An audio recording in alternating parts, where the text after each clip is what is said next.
Chilling tales for dark nights.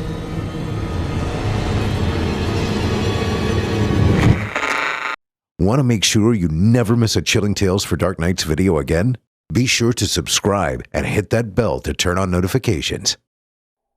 Good evening, listener. You're listening to Chilling Tales for Dark Nights. I'm your host, Steve Taylor, and tonight I'll be your guide as we traverse the dimly lit corridors of your wildest imaginations.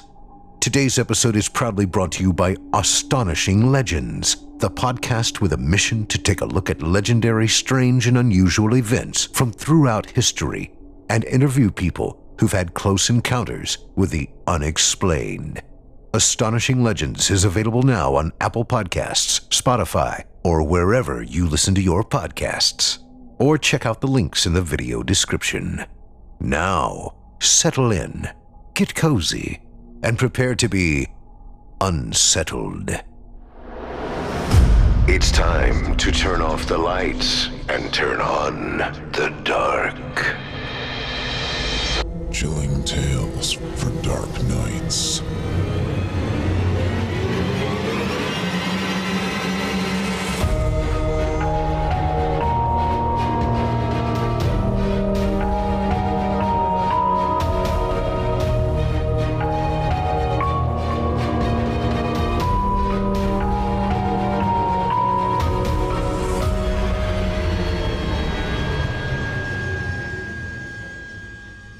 All 5 of our tales in today's episode are voiced by fan favorite and host of the Horror Hill podcast, Jason Hill.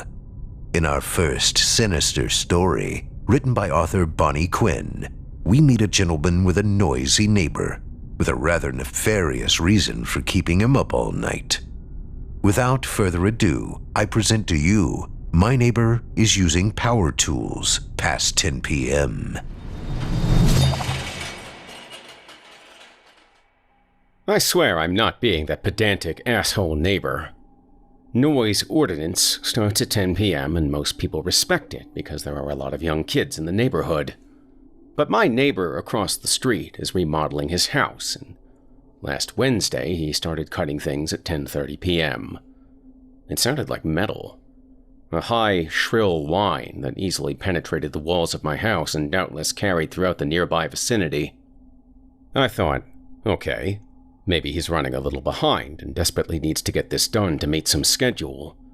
It is getting cold pretty fast, after all. Or maybe he's got some professionals coming out and something needs to be done before then. I try to be a good neighbor and give people some tolerance. 11 p.m. rolled around. He kept working. That infernal screech. Then a brief lull of silence. Each time he paused, I thought that maybe he was done and I could go to bed and then he'd start again. I wondered if I should call the police. I wondered if they'd even care. A noise complaint seems pretty trivial, especially since this was only one night. It wasn't like he had a habit of being noisy. That rationalization didn't make it any easier to sleep. I tossed in my bed for about 30 minutes before I gave up. I went to the living room to watch TV in the hopes that it would distract me enough to sleep. It didn't work.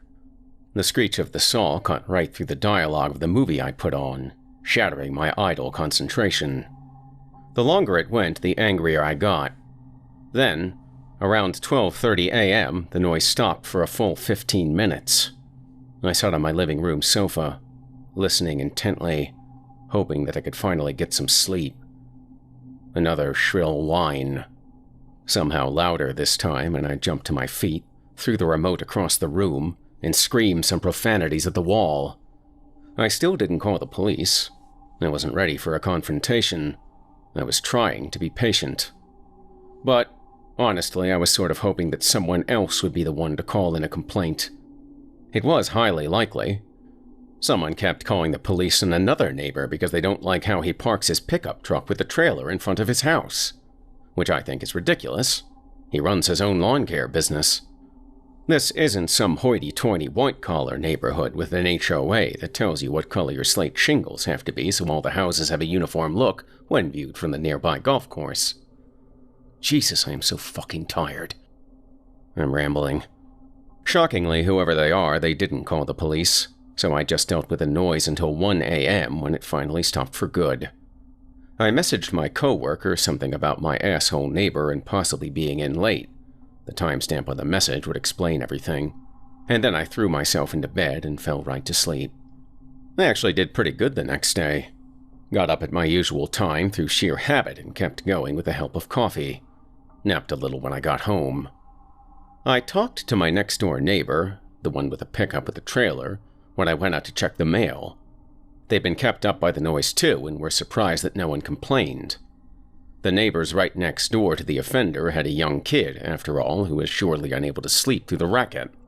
But we both agreed that it was probably a one-off occurrence and not worth a confrontation. It wasn't. The noise started again around midnight. I was already asleep and the screech of an electric saw jerked me awake. I lay in bed, staring at the ceiling of my dark room, wondering what sort of suburban hell I was currently living in. Did I dare go over there and confront him?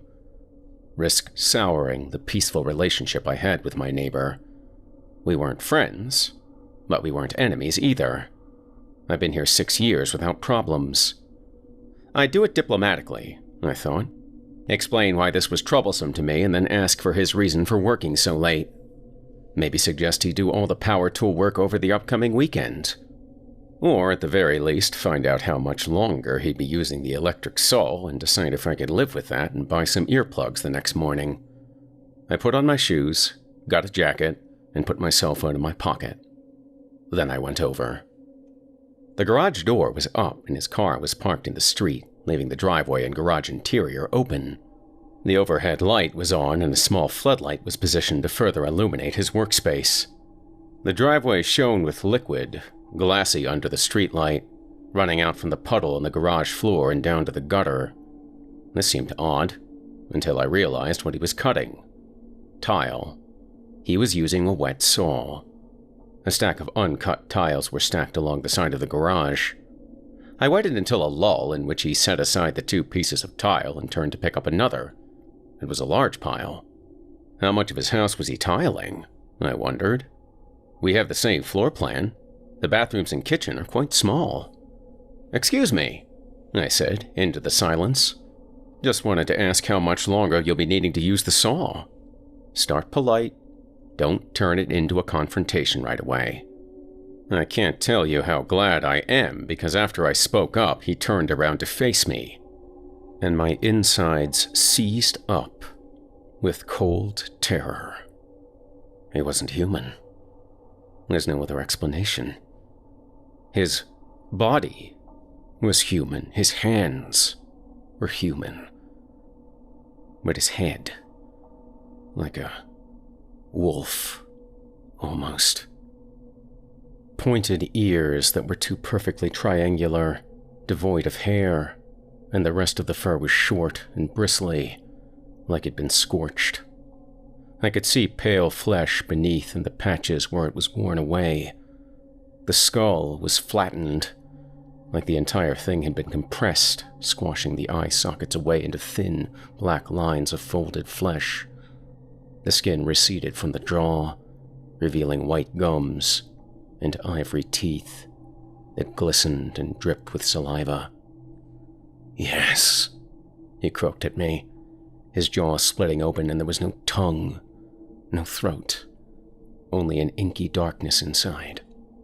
It took a moment before I could find my voice. He looked at me expectantly, with eyes that weren't there.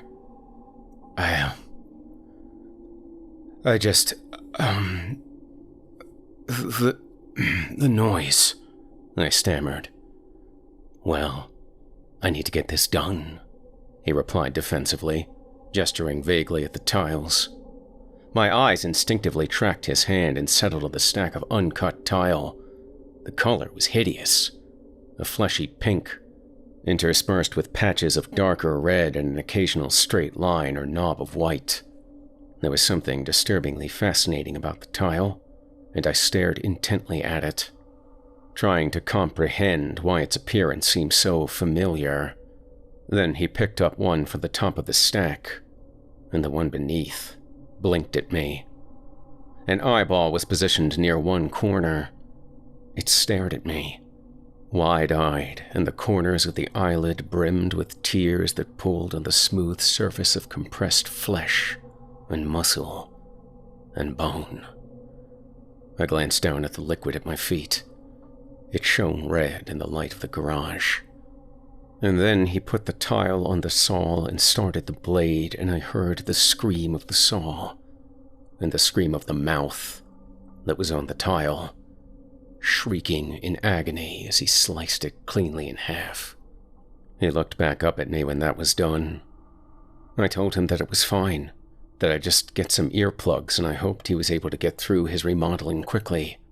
Then I went home and didn't sleep for the rest of the night, alternating between dry heaving in the bathroom, sobbing, and screaming incoherently at the wall as that infernal saw went on and on and on.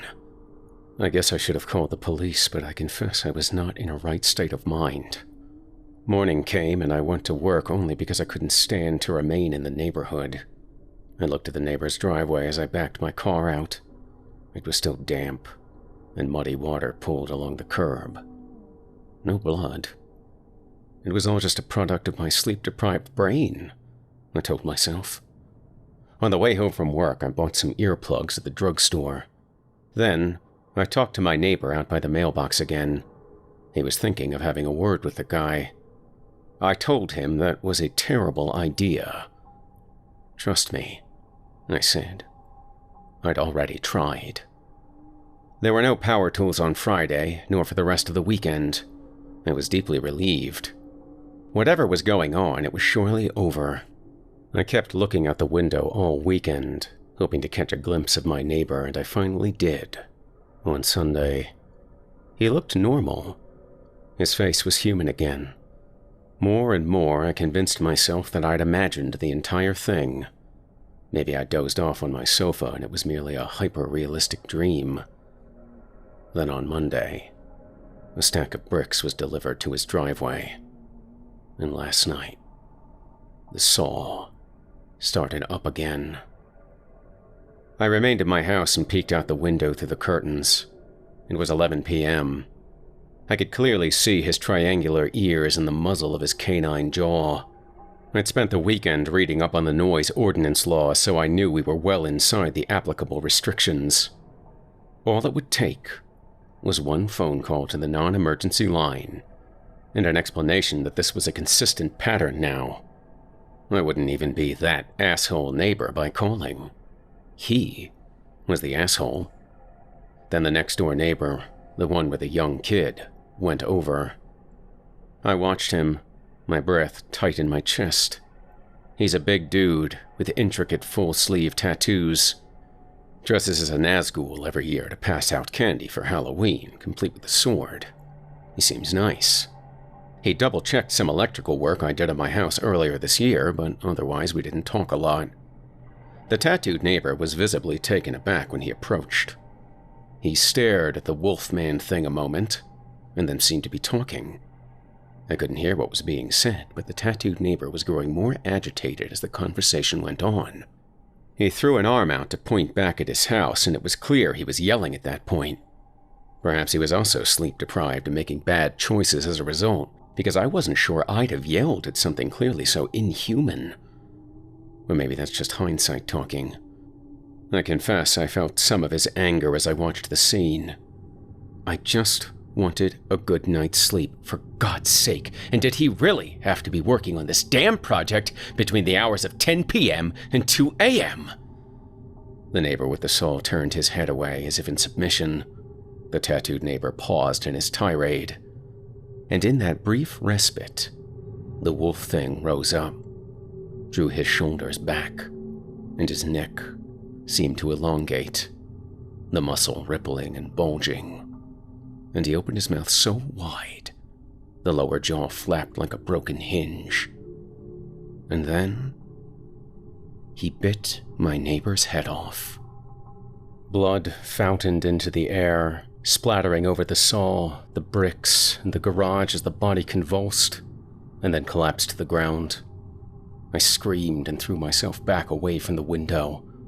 Then, I was violently, horrifically sick, as my entire body rebelled at the horror I'd just seen. It took a while before I could recover enough to look again. I was shaky, my muscles weak from exhaustion and nausea.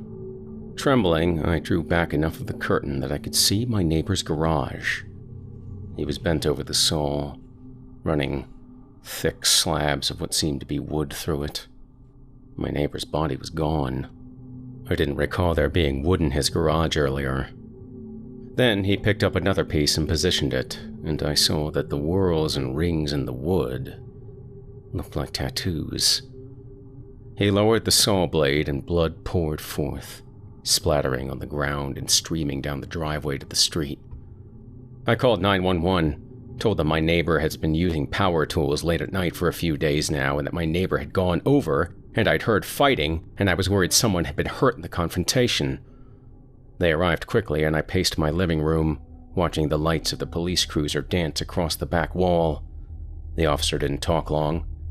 Then he came to my house since I'd reported it and talked with me about what I'd heard. I wasn't terribly coherent. I apologized, explaining that I'd been unable to sleep through the noise.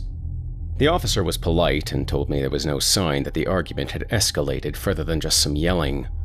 He'd given the neighbor a warning about noise and told him to knock it off. I asked if he'd seen anything unusual. No, the officer said. He said I should get some sleep. I was clearly having a rough night. Then he left, and I watched through the window as the neighbor closed the garage door, a half-cut tattooed plank still in the saw, slowly dripping blood from the open wound. My boss told me today that I should go home and sleep. I don't look well. My eyes are dark hollows in my face, ringed by blood spots from all that vomiting. I'm dizzy from the lack of sleep. I refused. I'm scared to go home. I'm considering getting a realtor and just moving, but what would happen to the person that moved in? At least I know to stay the fuck away from the house across the street now. The police were back when I got home today. They were talking to the neighbor with the small child. The wife, this time. Her eyes were red from crying. I didn't have to overhear the conversation to know what was being said. He's missing. He didn't come home last night.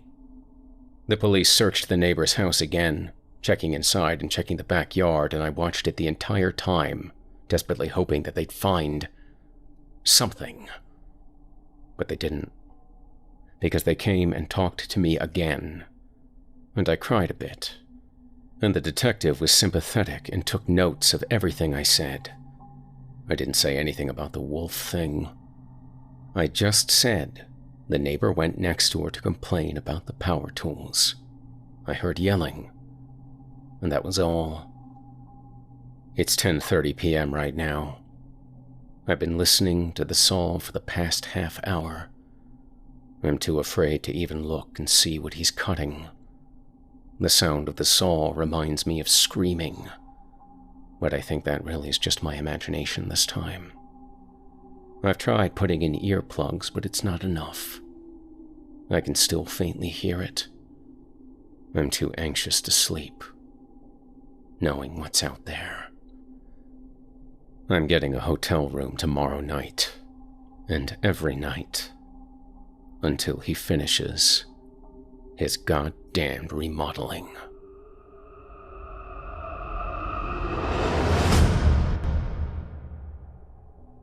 I hope you enjoyed My Neighbor is Using Power Tools Past 10 p.m., as written by Bonnie Quinn and performed by Jason Hill. Up next, we've got another tale for you. This one a Chilling Tales for Dark Nights original from author Seth Paul.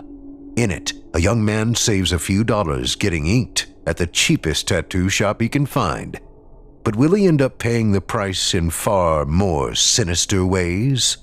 Stay tuned, and you'll find out. Before I proceed, however, I'd like to quickly tell you a bit more about tonight's sponsor, Astonishing Legends. If you're looking for in-depth analysis of legendary, strange, and unusual events from throughout history, then you've got to check out the Astonishing Legends podcast.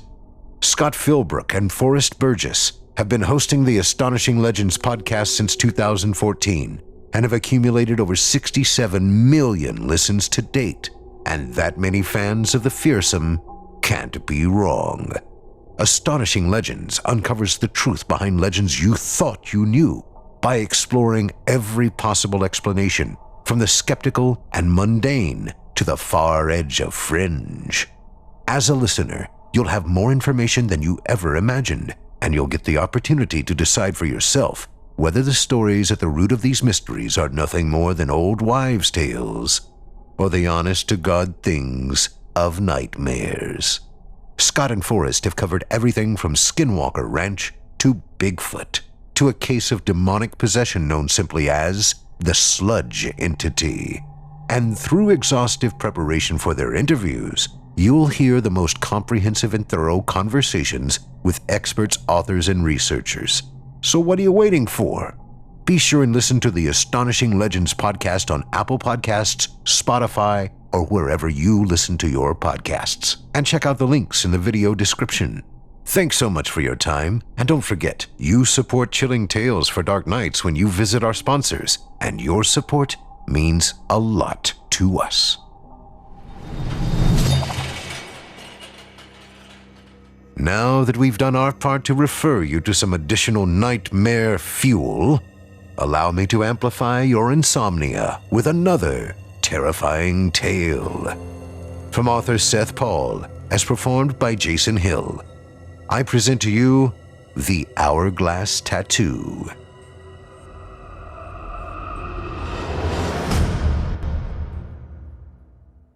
My friends and I were always trying to dare each other into doing stupid stuff. Generally, it involved us all getting super drunk and then making suggestions.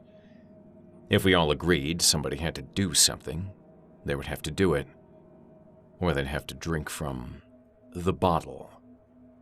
The bottle was a former bottle of vodka that now contained any sort of nasty, vile fluids that we collected over time. One sip was guaranteed to make anyone hurl. Looking back on it now, my friends and I were dicks. But things definitely would have been better if I had just drank from the bottle that night. The night I'm talking about was the night I was chosen to get a tattoo from the lowest-rated place Yelp had to offer. I never wanted a tattoo. Everyone else in our group had at least one, with Frank covered in the things, but I had always been a holdout. That was why I was chosen. Being super drunk, as I said, I was less willing to say no. It didn't help that I was the last contributor to the bottle, and definitely didn't want my lips anywhere near it. It didn't take long to find a place online.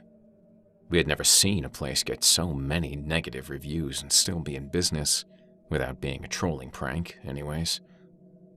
These looked genuine, ranging from being stabbed with the needles, to getting the wrong tattoo, to getting a staph infection from leaning against a stain on the wall. The guys thought it was perfect for me. I'd never actually been to a business that had its front entrance come in from an alley, but this did. Everyone else waited back at my place while Frank drove me there to make sure I did the deed right. He sat in the lobby with me until I was called back behind a yellow curtain. The guy doing my tattoo looked like an ex-biker who had recently gotten into voodoo. He wore a bandana on his head, probably to hide the fact that he was going bald, most likely. A Killing Joke jean jacket, the band, not the Batman story, and had a beard long enough to hide gravy stains on his belt buckle. On the shelf behind him were a collection of painted skulls, those Calavera ones from the Day of the Dead festivals, and vials filled with used needles, fresh needles, and at least a few shrunken heads. I hoped they were fakes, but they were really leathery looking. He looked me over and then pointed to a binder full of designs to pick from. I flipped through them, looking for anything unusual enough that I'd never seen it on anyone before, but not so lame that I'd regret my decision in the morning, though I was still drunk enough that I'd probably regret anything at this point. I finally found one, towards the middle, an hourglass. A real goth-looking hourglass with spider webs and curled pointy edges, very Tim Burton looking. I gave it to the guy, pointed to the back of my neck, right where a nice business shirt would cover it up, and prepared myself. It took 3 hours. It shouldn't have taken 3 hours for something as small as I got, but it did. Every second the needle was running hurt, and hurt bad. But after sweating, swearing, and plotting revenge on all of my friends, one by one, he said it was done. I thanked him, paid him, though the tip was certainly smaller than he probably expected, and went to go see Frank. Frank, mad that he'd waited for so long, asked to see it on the way back to the car. I pulled back my shirt and angled my neck. "So, what do you think?" He looked at it. "Christ, dude, I knew it had to be big, but wow, that's a commitment. I can't believe you'd get something that disgusting and realistic looking." Disgusting. Realistic. Maybe he'd had more to drink in the lobby. It was a stupid hourglass. Realistic I could buy, but disgusting? We got in his car and started driving back.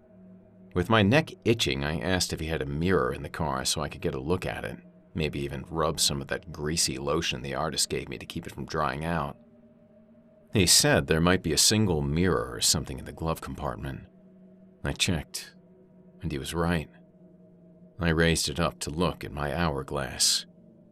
It was dark in Frank's car, but even I could tell something was wrong. My hourglass, which had looked fine when I was in the tattoo parlor, wasn't an hourglass anymore. It couldn't have been. It was too big. It stretched across my neck completely. I would have never gotten a tattoo like that. But there it was. And I could see why Frank said it was disgusting. It was a car wreck. A truly disturbing one with twisted metal and a corpse hanging out of the windshield. Blood and glass everywhere. What in the hell was I looking at? Frank must have noticed my look of surprise. "What, did the guy give you the wrong one?" "I guess that's why they're so low rated." "You really got to be careful. I almost had the same thing happen to me on the one on my forearm here. You know, that guy I thought I wanted a Garfield and not a snow leopard?" I would have been embarrassed. I never heard him finish. He was cut off by a loud roar as something smashed into the car. I felt it spin through the air, but I remembered nothing else before waking up on the road.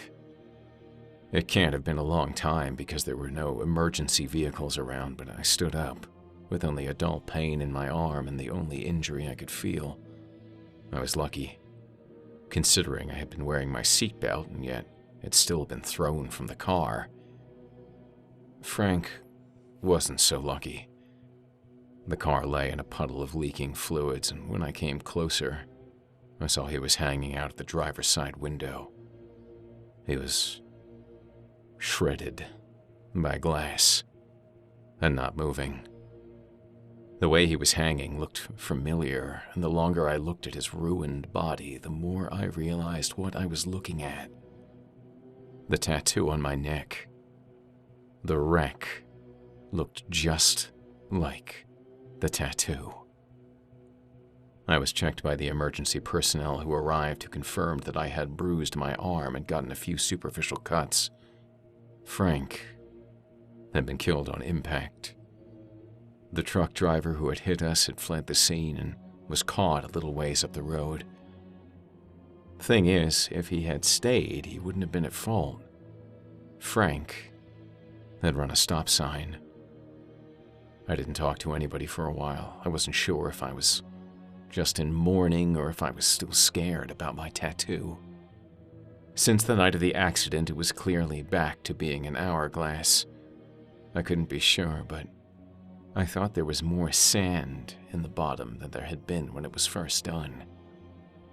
The night of Frank's funeral, a closed casket, obviously, the guys and I got together to have some drinks in his honor at a local microbrew. Eric was the first to remember that I had gotten the tattoo and wanted to see it.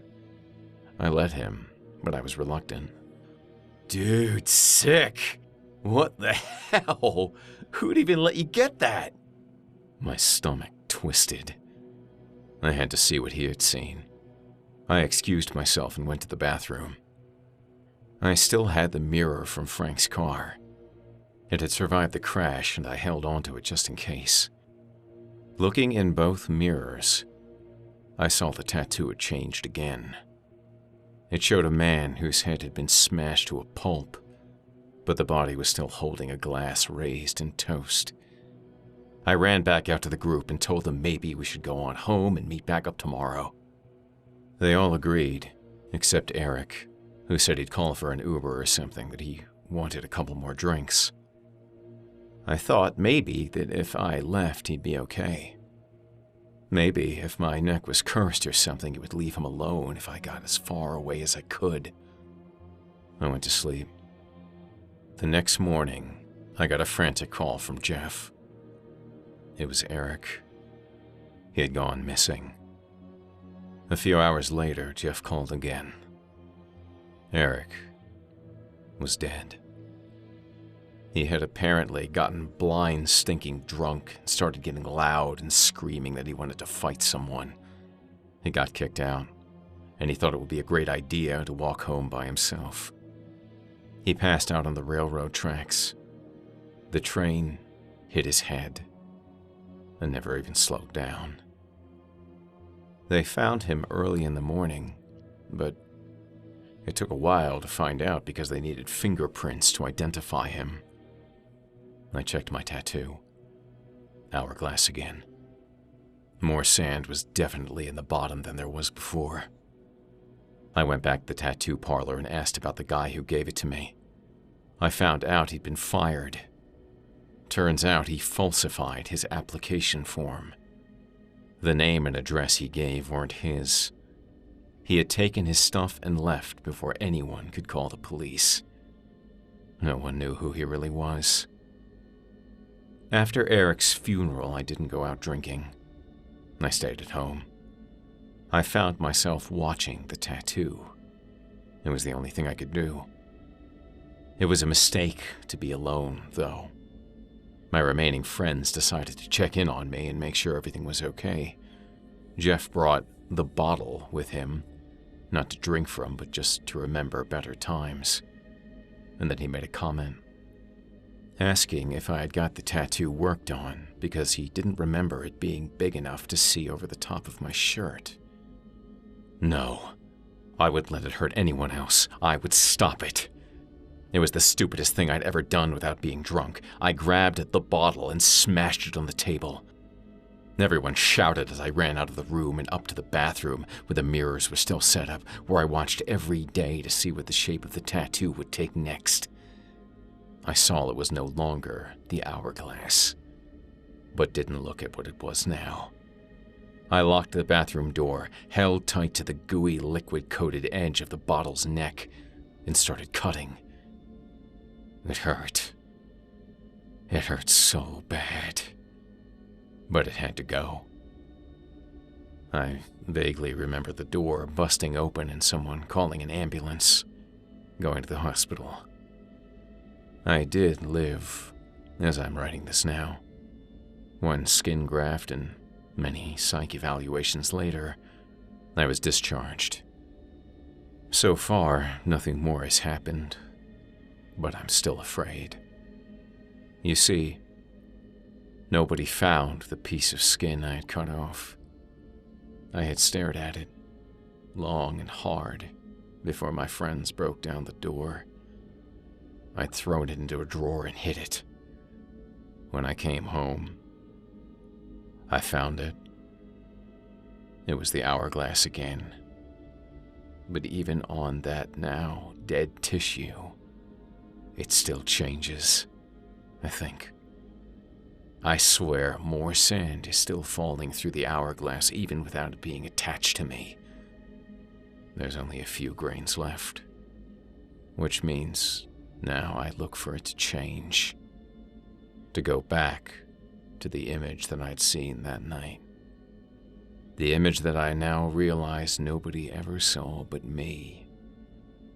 Jeff never got a good look at it. It means that was my fate. And with the grains left in the hourglass, it'll be any day now. On that piece of severed skin that night was an image of a man. A flayed, skinless man. He sits in a puddle of his own blood, holding strips of his own skin and a knife. The strips are all covered in tattoos. And he's laughing.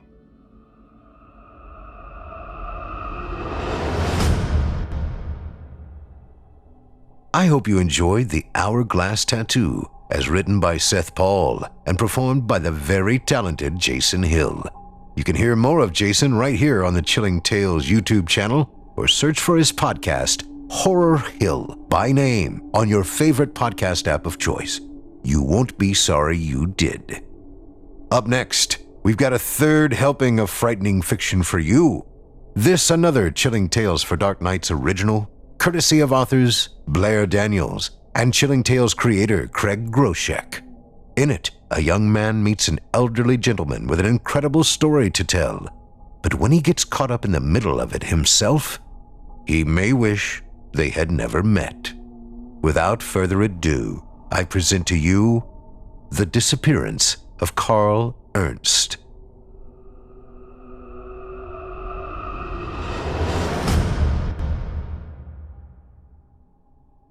I need to confess to you. Oh, well, I'm not a priest, I'm just a... The old man's grip tightened. He stared at me with those hollow blue eyes. I need to confess, he repeated. I've done something horrible. What was I supposed to do? Walk away? Tell him I wouldn't listen?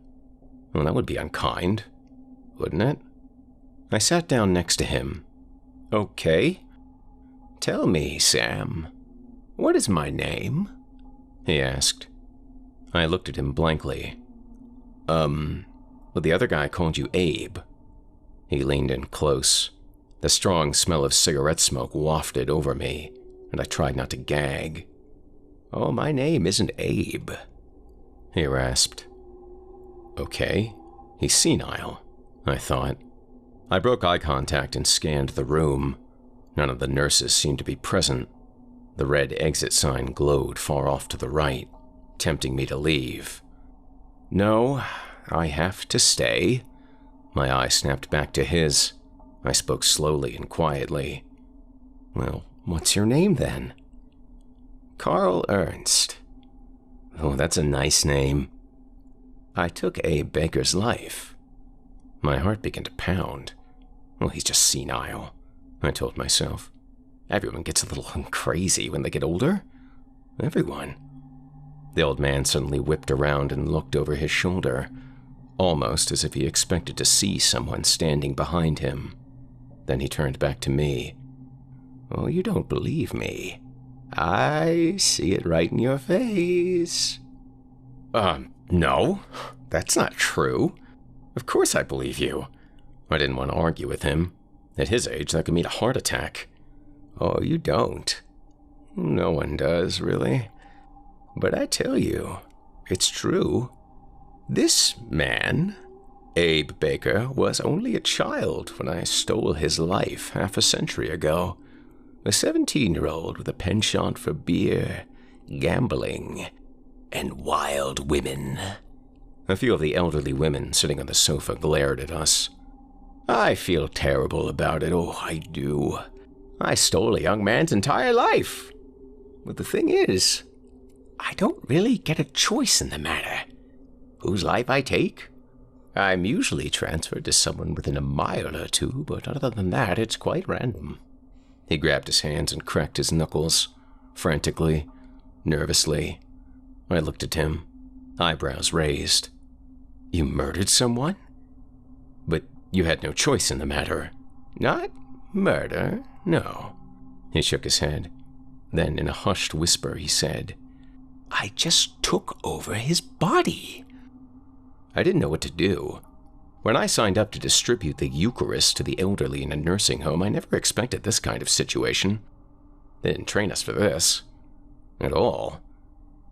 You know, the church doesn't really believe in possession. I mean, we believe in demonic possession, but you're not a demon, so... I'm not Catholic, he said flatly. I closed my mouth and took a sip of my coffee. It was cold. Well, even so, I really think you should confess all this to Father Henry. He can help you better than I can. He ignored me and continued. 50 years ago, my soul jumped into Abe Baker, and my previous body, belonging to a man named Rune, blinked out of existence. Poof, just like that. Go ahead, take out your phone and Google Arun Khatri. Slowly, I took out my phone and Googled the name. Several news articles popped up. Missing. Arun Khatri, 26. Arun Khatri, a young electrical engineer, disappeared Friday. Well, okay. He probably just remembered the name of some guy who went missing. But I couldn't shake the sudden wave of fear and curiosity that coursed through me. So, Arun and Abe died? No, pay attention. Their bodies disappeared and their souls were devoured. Oh, okay, sure, I said with obvious derision. This guy was absolutely nuts. Bona fide insane. Still, I decided to entertain the idea a bit longer. So how long have you been at this for, Karl? Oh, about 300 years, give or take a decade. Okay. I watched with jealousy as Katie, the other Eucharistic minister, grabbed 5 cookies from the snack station. I glanced at my watch. 3:06 p.m. You know, Abe, Karl, it's been great talking to you, but I really need to get going. I have more to confess. Father Henry comes by here on Tuesdays. He'd love to talk to you about everything, but I need to... Karl grabbed my arm. Hard. I may not be around by Tuesday. Around? What, are you being transferred to? I'm dying, he whispered. And this time, I'm not going to jump to another person. I've stolen too many lives. Ruined so much. Taken so much. He cracked his knuckles again. The soft pops filled the air. I'm going to let it take me. It? The shadow. That's what I calls it anyway. The thing that's been chasing me my entire life. Every time it gets close, I jump into someone else's life, and then I'm safe. At least for a little while. I stared at him. Then I decided to persuade him with logic. So, why would the shadow choose you, though? What's special about you? Why isn't this happening to anyone else? Because I have a dark past, Sam. Oh boy, here we go. You know, this is really a discussion you should be having with Father Henry. He can absolve you of your sins and you can move on. I made a pact a long time ago. For a woman, of course. It didn't work out anyway, and now I'm cursed by this shadow. There's only one way out. To die naturally. But I don't know when that will happen. I've tried to accelerate it by smoking and eating terrible foods, but... Oh, no, Karl, don't do that. Take care of yourself. You're saying that because you don't believe me. Well, please, help me, Sam. I'm begging you. I need escape from this thing. Why me? Because you're the only one who cared enough to listen to me. All these other people. He swept his hand across the room. They call me crazy and give up.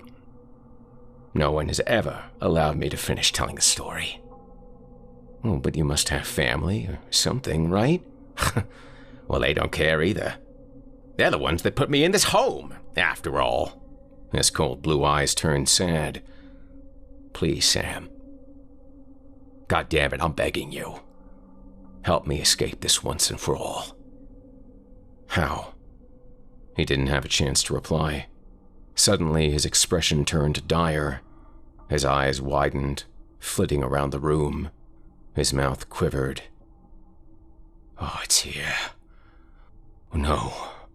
Oh, no, no, no, it's here to take me." He stood up and ran. "Wait!" I ran out after him. A few of the nurses followed behind me. He ran out onto the busy sidewalk, screaming and moaning, shoving people aside. "Karl!" I called. "Wait up!" He turned around, but he didn't look at me. Instead, he looked up towards the sky. "Get away from me!" he screamed. His legs trembled. His eyes widened. He took a step back and tripped. Thump. He fell onto the sidewalk. I ran over to him, tried to help him up, but he was too heavy. The people on the street were watching now, watching and whispering. I ignored them. "Get it away from me!" Karl screamed. "It's coming for me! It's coming!" The words died in his throat. The weight disappeared from my arms. Where Karl had been lying just a moment ago, there was now just a blank expanse of sidewalk. Then the screams began. Not the shrieks of terror you hear in movies or the howls of pain that ring out through hospital halls. No. They were cries of absolute bewilderment, panic, horror. I backed away, my heart pounding in my chest. He was telling the truth. The next day, it was on every news channel, every radio station. A man by the name of Abe Baker disappeared into thin air. Watch the shocking clip and see for yourself. The newscaster cut to incredibly blurry, pixelated video of Karl running down the sidewalk. In this footage, we see he is running from an as-of-yet unidentified Hispanic man wearing a dark jacket. As soon as the man grabs him, he disappears. I clicked the TV off. Ugh, the media. Figures. Most people thought the whole thing was an elaborate hoax or an illusion. And maybe it was. My wife and Father Henry certainly thought so. "Oh, he was pranking you," my spouse said with a laugh. "Lighten up a little." Father Henry dismissed Karl entirely. "Yeah, I've talked to Abe," he said. "Well, he's a bit off his rocker. I tried to keep my distance, but it wouldn't surprise me if he hired some people to pull a prank like that." Well, I knew better. I knew the truth. The shadow had gotten him. Some sort of demon or version of Satan. We believe in the existence of possession, right? Then why not disembodied demons following and preying on souls? It was on Tuesday, almost a week after the event, that I got the phone call. Just a few minutes after 6 a.m., the phone rang through the darkness.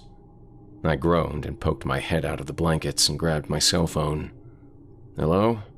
I said sleepily. "Sam? Sam, is that you?" A gruff voice came over the other line, broken by static. "Yeah, who is this?" "Karl. I'm sorry. I couldn't do it. It was coming for me, and I panicked. I jumped to the next body. I'm so sorry. I didn't mean to. Where are you right now?" "At the church. I think I jumped into a homeless man. Oh, I feel awful. Absolutely awful. Please, help me." I glanced at the bed. My wife was sleeping peacefully, her chest rising and falling with each breath. I crept out the door. Karl leaned against the side of the church, hands thrust in his pocket. His breath came out in thin curls of smoke. As soon as he saw me, his eyes lit up. "Thanks for coming, Sam. I knew I could count on you." "This isn't the best part of town," I said, glancing at the dark shadows lining the building. "Let's go inside." I inserted the key into the lock and turned. The church was dark. Only a bit of golden light came from the back room, casting scattered rays across the organ and the polished wood pews. Our footsteps echoed through the church, sounding as if an army were marching through. We sat at one of the first pews. The crucifix hung several feet above us, stiff and still. I don't know what to do. I can't escape it. Oh, I've been running for so long. He sat down on one of the pews with a sigh. Then he cracked his knuckles. Pop, pop, pop. I know. We're going to figure this out together. Father Henry comes in at 7 and he'll know what to do. Oh, that's too late. He sucked in a deep breath. The shadow knows where I am. I can feel it. Right now, lingering outside the church. Karl turned to me. You can see it too. I don't see anything. You won't see it the way I do, as a shadow, because you didn't make the pact. But you see it in a different way. He turned to me. Tell me, do you see anything off in here? Anything that just feels different? I glanced around. The confessional stood against the wall, shrouded in heavy shadows. The pews gleamed in the light, set together in perfect rows. The stained glass windows stretched high above us. Mosaics of blue, purple, and red. They depicted the 7 sacraments: baptism, communion, marriage. My eyes caught on the one depicting the last rites. The brightly colored glass glowed in the gray light of dawn. In the scene in the window, a man lay on a bed, his hands clasped in prayer, staring out into the church with eyes of deep crimson. His eyes used to be closed, I said. What? I pointed to the stained glass. The man, pictured in the stained glass, his eyes were closed before. Now they're open. That's it. Karl smiled sadly at me. The shadow is not of this dimension, but its presence still leaves ripples in our reality. They come out as oddities, abnormalities, changes, like flipped coins landing on their sides. What do you see when you look at it? I asked. A shadow. An immense, rippling shadow, hovering right outside the window. Click. The sound reverberated through the empty church. I whipped around. The front doors shook as if a strong wind blew against them. Probably just Father Henry, I said, more trying to convince myself than Karl. I checked my phone. 6:45 p.m. Thump, thump, thump.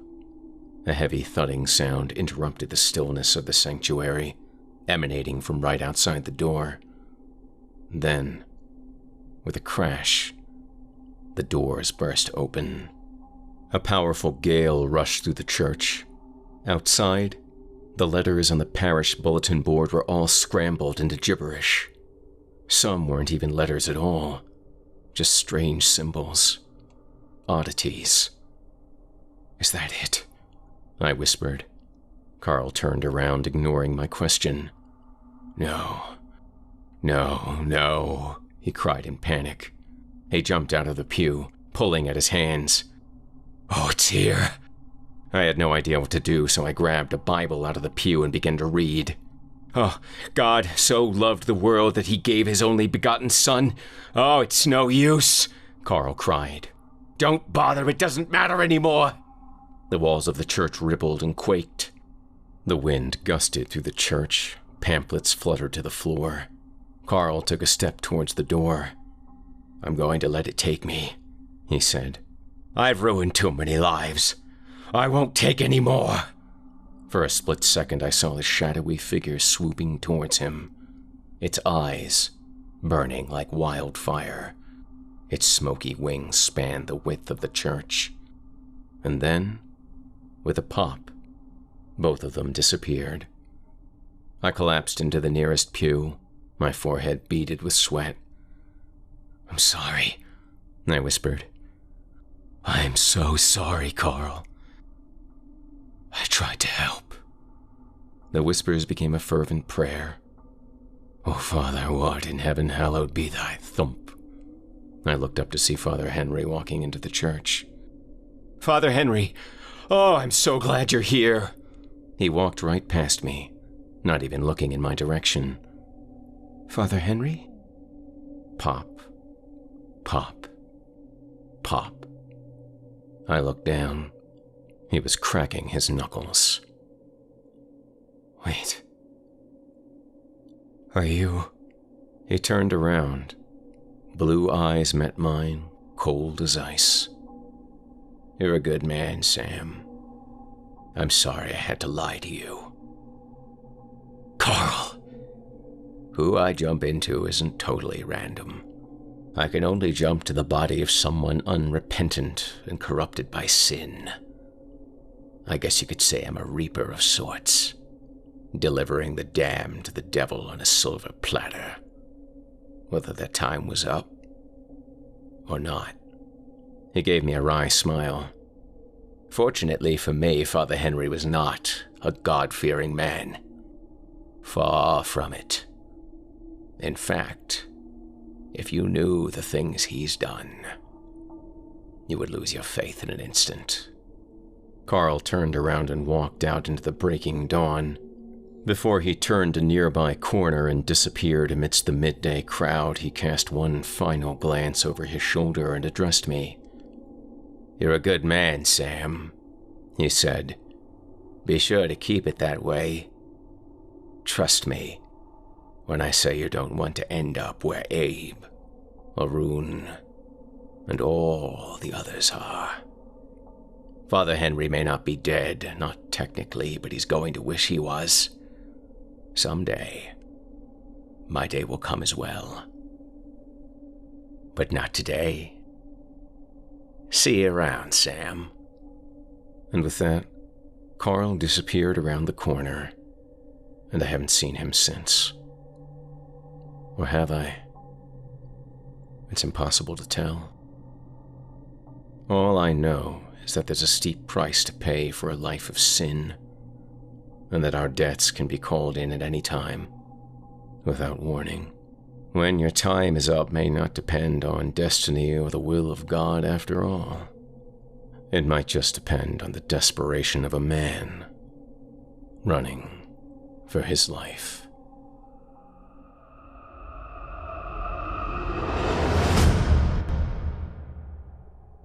I hope you enjoyed The Disappearance of Karl Ernst, as written by Blair Daniels and Craig Groshek, and performed by Jason Hill. If you're interested in seeing your work appear here on Chilling Tales for Dark Nights, we accept submissions. Send your original fiction in to director Craig Groshek at craig@chillingtalesfordarknights.com. Story submission in the subject line, alongside the title of your tale, and we'll take a look. We look forward to seeing your amazing work. Up next, we've got another dose of darkness. This one from author Nicholas Gray. In it, two children discover something anomalous in the forest and decide to see what happens when they get up close and personal with the other side. Without further ado, I present to you The Portal in the Woods.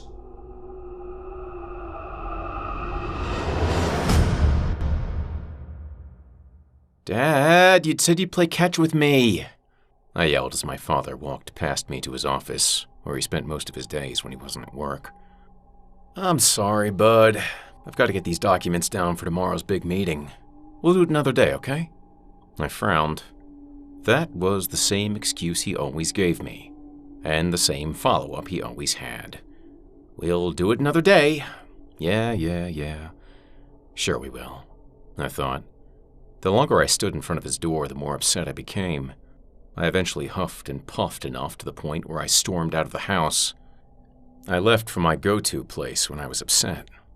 The treehouse. To a 12-year-old kid, a treehouse was the perfect place for a kid to just get away from his problems and be a kid.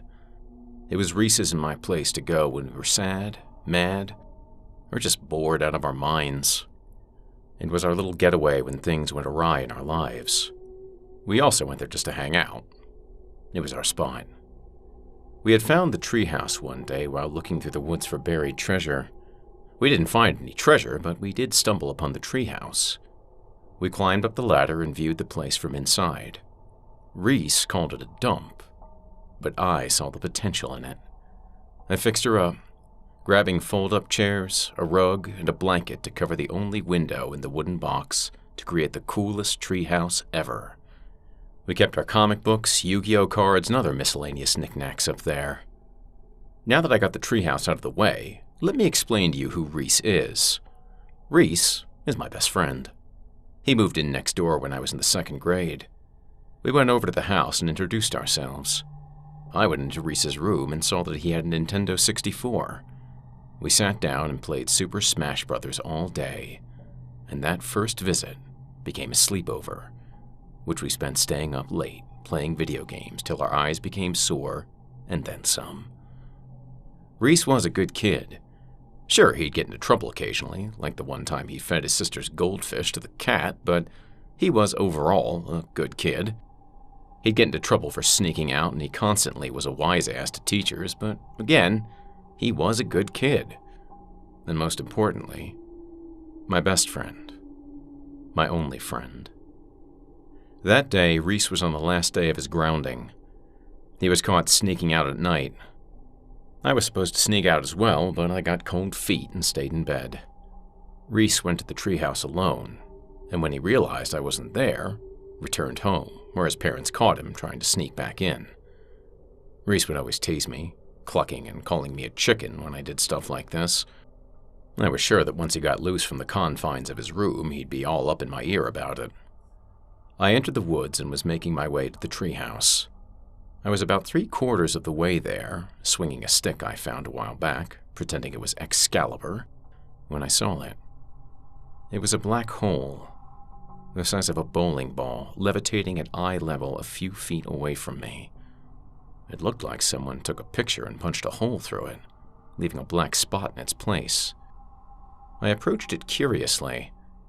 I tried to go around it to get a side view of the thing, but it just disappeared. I walked behind where it would have been, and it reappeared. The hole was paper thin and couldn't be seen from its sides. I looked at it intensely, trying to see anything inside. I looked down at Excalibur and lifted it upwards. I slowly inserted the stick into the black hole. Suddenly, like a vacuum, the hole absorbed the stick, forcing me to let go. I fell backwards on my rear end, kicking my legs out and skittering back at a feeble attempt to create distance between the black hole and me. I breathed heavily as I stared at the hole in astonishment. Then, the stick was spat back out and fell at my feet.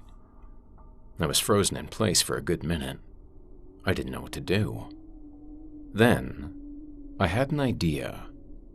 I ran over to a tree and grabbed an acorn off the ground. I went up to the hole and chucked the acorn in. I waited a minute, and then the acorn came out, whizzing past my head. "Oh," I said. That's when I had another idea. I went home and grabbed the football from my bedroom, just in case my dad decided he ever wanted to play catch with me. I brought it to the black hole, got into a throwing stance, stretching my arm backwards, winding up the shot, and then threw. Of course, I missed the hole completely. I ran and grabbed the ball, got closer to the hole, and threw it underhand. This time, it went in. A minute passed and then the ball popped right back out and bounced a few times before it rolled up close to me. I smiled and prepared another throw. I got into the stance, stretched my arm backwards, and chucked it as hard as I could. This time, the ball went in no problem. A minute went by, and I just stood in front of the hole. The ball suddenly came out fast, spiraling and hitting me dead in the stomach. I fell to my knees in shock and pain. I wasn't expecting it to come out that hard. That's when I realized that it all depended on the strength of my throw. If I threw it weakly, the hole would toss it back with the same momentum. Throw it hard, and it would come back hard. I played catch with the black hole for a good hour and then made my way home. I couldn't wait to show Reese. The next day arrived. It was Sunday, so after Reese got back from church, I was ready to show my friend the coolest thing ever. When my friend got back home, I quickly ran over to his house and asked his parents if he could hang out. They said of course, and we went to the treehouse. "Dude, I have something amazing to show you," I said, hyped for my friend to see my cool find. Yeah, sure you do," he responded. We walked about 3/4 of the way and started to approach where I'd seen the black hole. That's when Reese spotted it. "Whoa. What the hell is that thing?" "It's a portal," I eagerly said. We looked at it for a good minute and then made our way closer. "Throw this into it," I said, unable to hold back the excitement in my voice. I handed him the football and he brought his arm back and threw it in on the first try. I was a little envious, but I had to remember that Reese played baseball, so his aim was better than mine. "Now what?" he asked. "Just wait." A minute went by, even though it felt like an eternity, and the ball finally popped back out and landed on the ground in front of Reese. Reese didn't say anything for a moment, then knelt and picked up the football. He scrutinized it carefully, looking for any scuffs or nicks on the ball. "That was pretty amazing," he said in a monotone. I smiled, grabbed the ball back from him, and threw it into the hole once again. We played for a good 30 minutes. At first, Reese wanted to know how many things could go through the hole. He threw rocks, acorns, even a worm into the hole. All came back just like they had before. Then, we took turns tossing the football into it. "What's on the other side?" Reese finally asked. "I don't know, space stuff?" "What if there was like a whole another dimension on the other side of it? Maybe there's an alternate version of us." I tossed the football into the portal again and waited for its reemergence. "Yeah, I guess it's possible. Aren't you at all curious what's on the other side?" I thought for a moment. Yeah, I guess I'm a little curious." Well, what?" I asked, confused. "Stick your head through the portal." "What?" "No way," I said, backing up as if to say no with my body. "Come on, don't be a chicken like you were the other night." There it was. The chicken comment. I knew it was coming. "I don't care what you say, I'm not doing it," I said, not letting peer pressure get the best of me. Every time he pressured me into doing something, we always ended up in trouble. That's when he began to cluck, bending his arms into his torso to resemble a chicken's wings. "Chicken, chicken, chicken, buck, buck, buck, buck, chicken, chicken, chicken," he chanted. "Look, I'm not doing it. You don't know it could be on the other side. What if there's a monster or something?" "Come on, man. It's just a portal. Don't you want to know who's been tossing the ball back through it?" I didn't think about that aspect of it. I guess there could have been someone on the other side, catching the ball and tossing it back to us. But I still didn't budge in my decision. "Pussy," he finally shouted, which hit hard. He'd never called me a pussy before. I didn't even know that word was in his vocabulary. I knew the word too, but I'd never dare say it. He began to walk around the portal, and I shouted to him, "What are you doing, Reese? I'm going to look through the portal." I quickly followed him, trying to explain that it was a bad idea, but he wasn't having any of it. "Look, you can't be a chicken your whole life. You gotta take chances sometimes. Plus, I want to know who, or what, has been on the receiving end of our passes. Don't you?" I guess, but I don't think it's safe to just poke your head into things you don't understand." "Pussy," he said, then bent forward to stick his head into the hole. He hesitated at first, maybe to take in what he was about to do, then plunged his head into the hole. A few long seconds later passed by and nothing happened. He just stood there, arms limp at his sides, looking through the hole. I looked around nervously, like we were doing a bad deed and I was on watch. Then, Everything happened at once. Reese fell backwards, hitting the ground hard. I stood right behind him and was hit by something warm and wet, as if someone sprayed me with a super soaker filled with hot water. I looked down at the ground. He was missing his head. His neck leaked copious amounts of blood all over the place. That's when I realized that I was covered in blood. I screamed a scream only a kid could make. Then, something flew out of the portal, and I instinctively caught it as it slammed into my chest. I looked down at the thing in my hands and screamed again. It was Reese's head. His face was twisted in horror, like he'd just seen a ghost. His tongue lolled to the side, and his eyes were glazed over. A white, milky film covered his barely visible pupils. Memories started flooding into my head.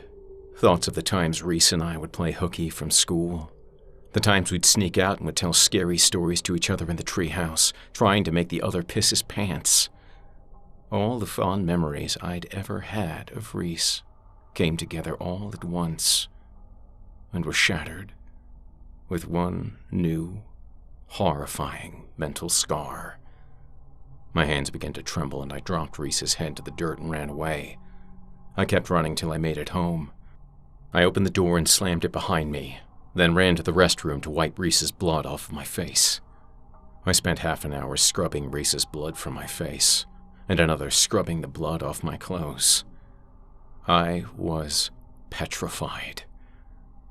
I walked out of the restroom and ran up the stairs to my bedroom. I got into bed, even though it was only 6 o'clock, and lay there, mortified. My eyes were wide open, looking straight at the ceiling, staring into space. The image of Reese's body dropping to the ground and his head landing in my arms kept playing over and over in my head.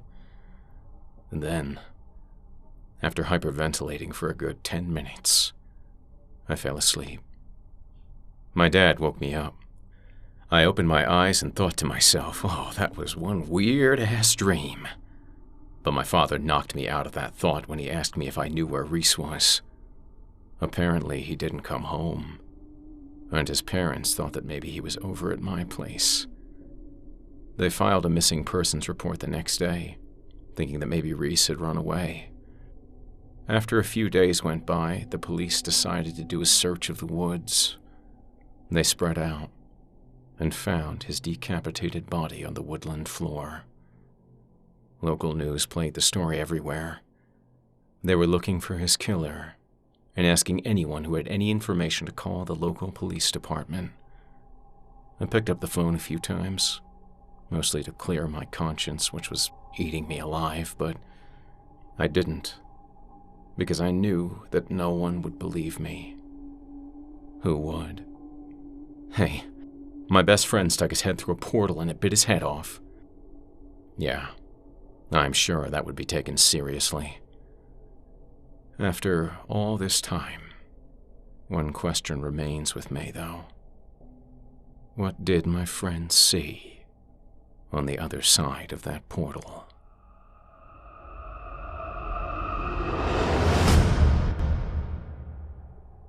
I hope you enjoyed The Portal in the Woods, as written by Nicholas Gray and performed by Jason Hill.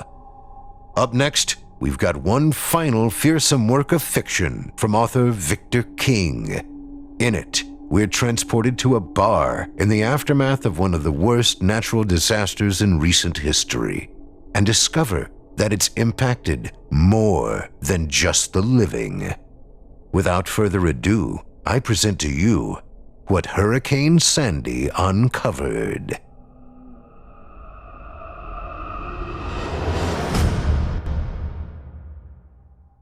It was 2012 when Hurricane Sandy hit the northeast United States.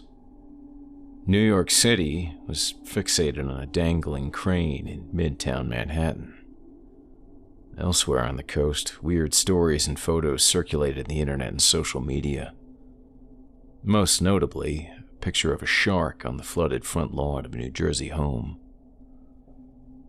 One of the more disturbing pictures I saw was that of a casket floating down an empty street. I've searched high and low for a copy of that photo, just to prove my story really, but I haven't found it since. Caskets floating away during a flood aren't a new thing, believe it or not. In New Orleans, the problem of airtight coffins popping out of the ground because of heavy rainfall became so bad, well, most graves are now either lined with concrete or they just build them above ground. Before Sandy, this phenomenon was unheard of in the state of Connecticut. I never saw it personally, mind you. I just saw the picture I mentioned in a few stories from patrons at the bar I used to work at. Problem with that is, drunks aren't exactly known for their honest storytelling, of course. But this story, the story I'm telling you, this story took place the day after the hurricane. The bar I work at is located on the outskirts of Waterbury, Connecticut. My boss called me and asked me if I could go check out the place and make sure it hadn't been damaged or looted. I said I would on the condition that I could drink for free when I got there. He agreed, not having much choice in being flooded in and all, and I was in my truck and on my way, figuring I'd spend my afternoon relaxing in an empty bar. There's something inherently creepy about a city the day after a storm. Major roadways are abandoned. Streetlights are out. One major intersection I had to go through simply had a stop sign stuck in a Home Depot bucket in the middle of the road instead of the usual working stoplights. The power was out, so most of the houses I passed were pitch black. Pure silence hung over everything, with the exception of my truck's engine and the country station I was listening to. Only one word came to mind at that moment. Apocalyptic. I pulled into the strip mall where the bar was located. I locked up and moved towards the glass front door. The neon sign outside had been broken in the storm. McKinley's Gin Mill was written in hunter green Gothic type on yellowing plastic. The break in the sign was in the top left corner where an Irish caricature grinned over a mug of beer. With the top left part of his head missing, a single remaining eye made his smile seem more sinister than sarcastic. I opened up and I flipped the switch. The lights stayed off. Power's out, signs broken, but I couldn't see any other damage. I grabbed a green Jameson bottle along with my portable iPod player, kept under the bar, and made my way into the adjoining room. The way McKinley's was set up was as soon as you walk through the front door, you're in the bar room. The room had wood paneling and was decorated with photos, posters, signs, scattered on the walls. Across from the bar was a 5-foot gap in the wall that led to an area with a big screen TV, pool table, and a jukebox. I put the bottle on one of the tables and set up my iPod. I enjoy solitude for the most part, and the idea of drinking a bottle of Irish and listening to music while casually improving my pool game was welcome compared to how I usually spend my nights.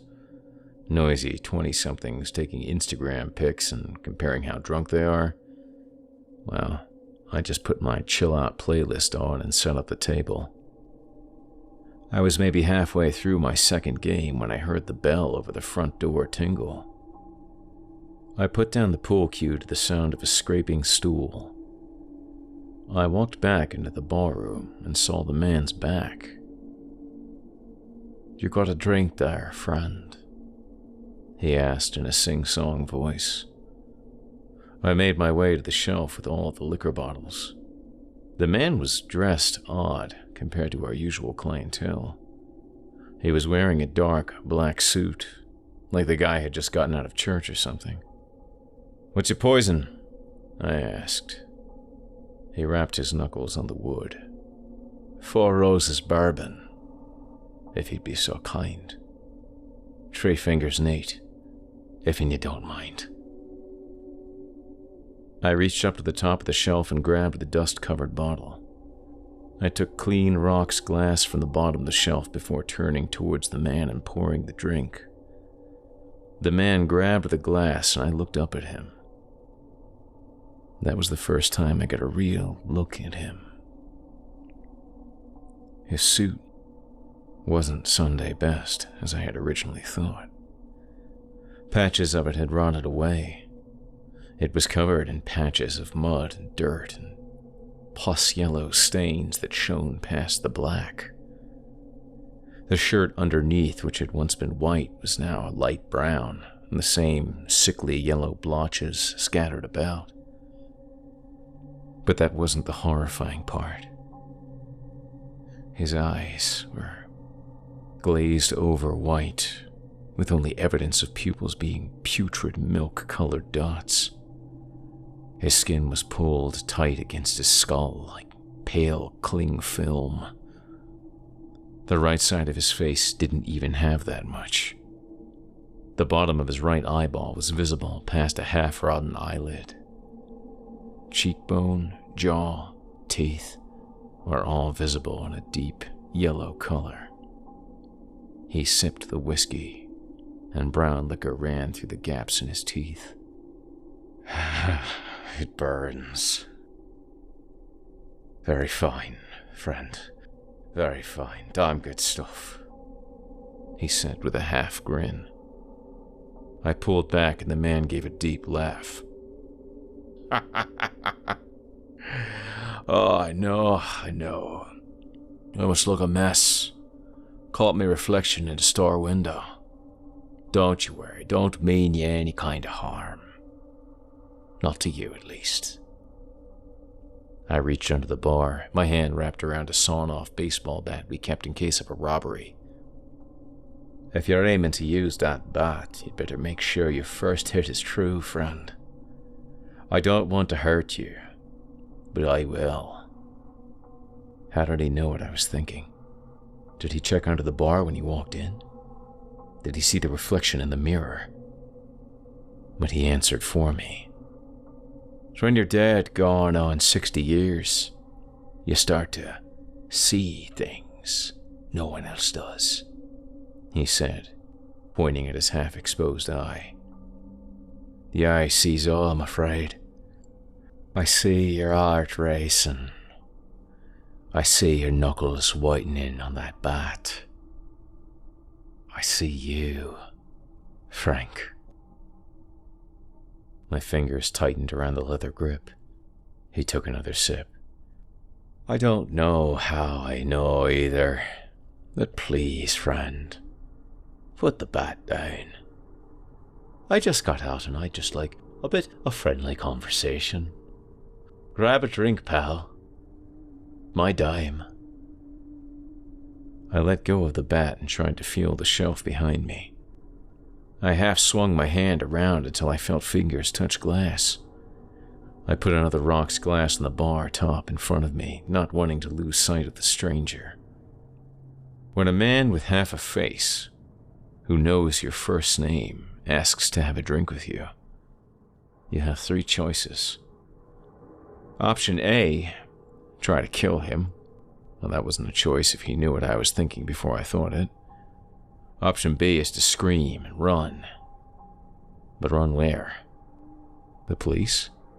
Oh, I'm sorry, officer, but can I trouble you to take care of this zombie in my bar? Oh yes, I've been drinking. Why do you ask? Option C. Have a drink. Hope for the best. I poured myself a bourbon, trying to avoid staring at his face. Oh, you go ahead and look, the man said. Before you ask, I don't know I am here. Well, not here. I'm here to have a drink and some conversation. Here, though, there's a mystery. I woke up staring at silk, clawed at it, I did. Screamed. Screamed I did, and I don't know for how long. Could have been a day, could have been 60 years. Didn't exactly have a calendar down there. All I know is the box I was in started to move. The wood was old enough that after a few hits I cracked it. Ripped apart the top of me coffin and made me way up here. You can imagine it's been quite an interesting day for me, friend. He chuckled. I drank deep and poured myself another. By the by, is East Windsor Road still 3 blocks down? He asked. No, 3 blocks down is, Kennedy Street, I responded. He looked confused. Kennedy Street, eh? And who's Kennedy? I'm talking 3 blocks that way, he said while pointing behind himself with his thumb. Yeah, that's Kennedy Street. And that's Kennedy, I said while nodding towards a black and white photo of JFK we had hung on the wall by the mirror. Kennedy, eh? And, what did he do to earn a place on that fine wall? I responded to the 60-year-old dead man the same way I would a drunk patron. He was the first Irish Catholic president. The man laughed. Irish Catholic president. Irish Catholic. Oh, by God. I'd have loved to have seen that. Oh, what is? First woman president. The first black president. The first atheist. I stared at him a moment. I hope he's not a racist. Oh, we have a black president now. President Barack Obama. He laughed so hard he almost fell out of his chair. Oh my God, friend. Oh, that's rich. A black man as a president. What a time. Oh, God. I've missed so much. He wrapped his fingers in the bar. Tell me, Frank, do you believe in fate, my friend? I shook my head. Well, I do, he responded. At least, I do now. 60 years on the earth. Only me to keep me company. And I know why, too.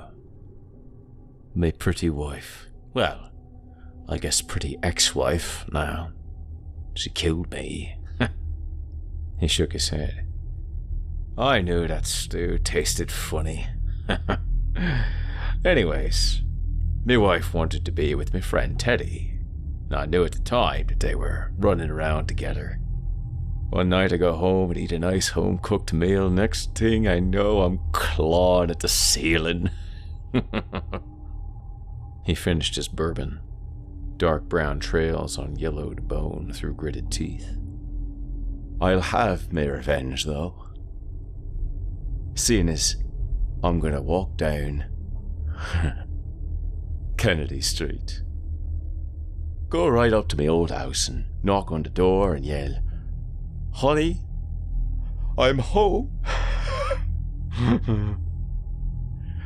And then when I see her face, well, she won't be so pretty anymore.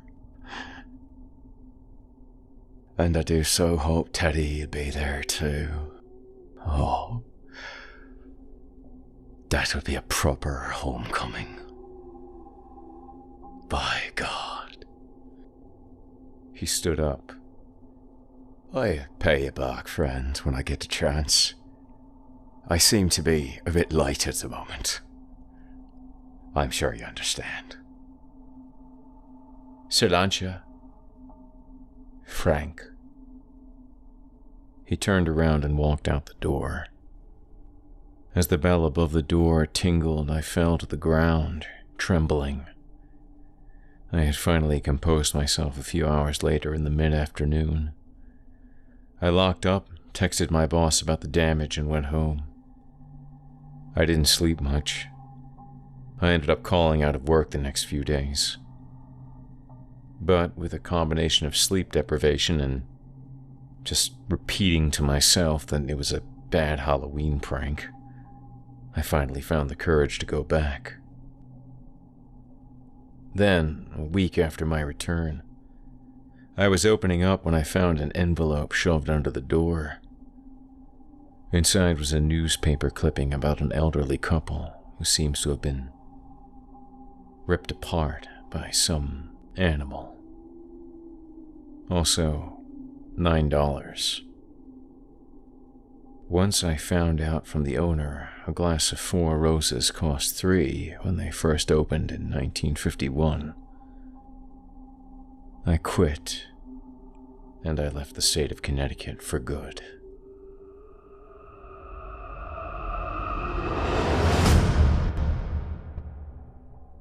I hope you enjoyed What Hurricane Sandy Uncovered, as written by Victor King and performed by Jason Hill.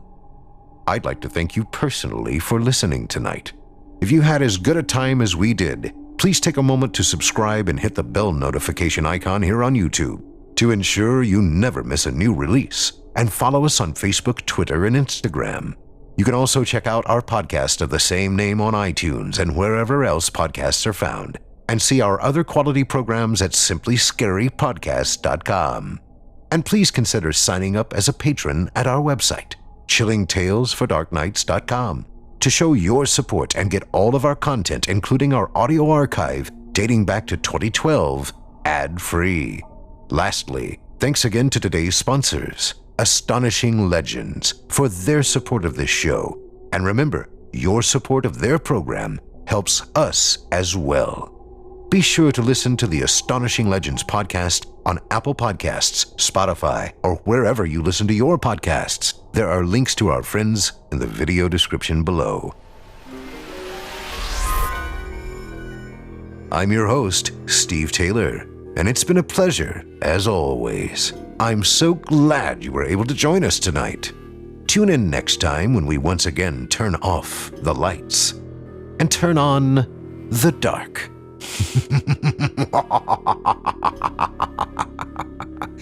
Sweet dreams, listener. Sweet dreams.